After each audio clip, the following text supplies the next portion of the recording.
Hello everyone, কেমন আছো সবাই?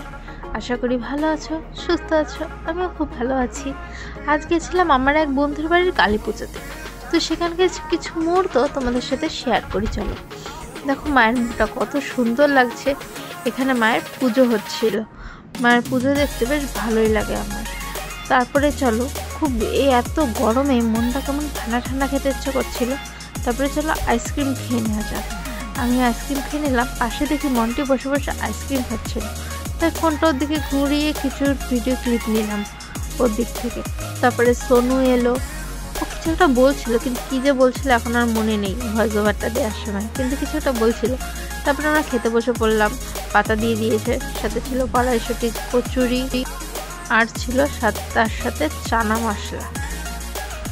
তারপরে ভাত, ডাল, বেগুনি, সাথে ছিল ফ্রায়েড রাইস আর পনিরের তরকারি, আর ফুলকপি রোস্টও ছিল, আর ছিল চাটনি, পাঁপড়, মিষ্টি, যেটা ক্লিপটা নেওয়া হয়নি। আবার আসলাম, এখানে মায়ের আরতি হচ্ছিল। দেখো মায়ের মুখটা কত সুন্দর লাগছে। তো আজকের ব্লগটা এই পর্যন্তই। Tata, bye bye.